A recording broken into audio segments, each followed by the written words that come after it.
It's 3:15 in the morning, and shadows are moving on my ceiling. Every little noise keeps me awake, so no matter how many pills I take, I can't sleep. I'm writing this to help myself feel better, so if you find it, please stop reading. It's really scary, so if you want to stay safe, you should stop now. It was stormy earlier, just like now, and I had no phone signal. I told my friends I would be out of touch for a while. Timber pines looked very old, and it seemed like it was from a long time ago. The lodge was made of old stone and wood.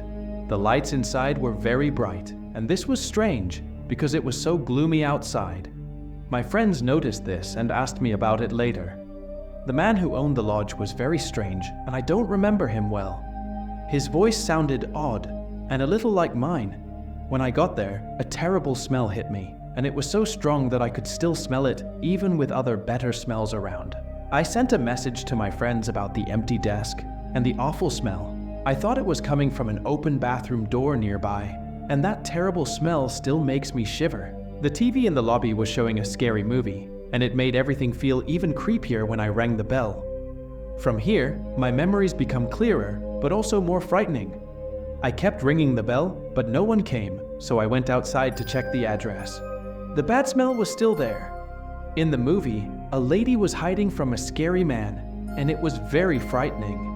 When I rang the bell one last time, I heard a real whimper from behind the desk, and it wasn't from the TV.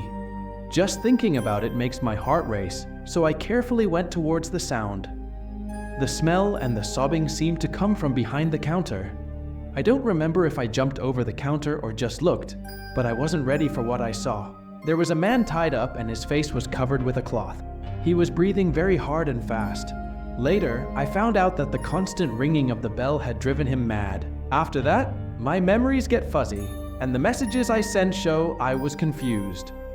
I didn't know who the man was or if anyone else was there, so somehow I must have helped him.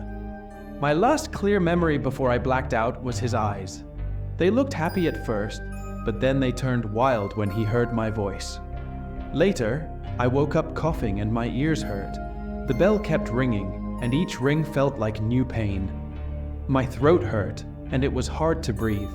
The man kept ringing the bell, and his eyes looked mean and watched me. I wanted to faint, but the pain and the ringing kept me awake. The bell was his way of hurting me. They say we were found after a few days, and those days felt like forever. The sound of the bell is still in my head and always there.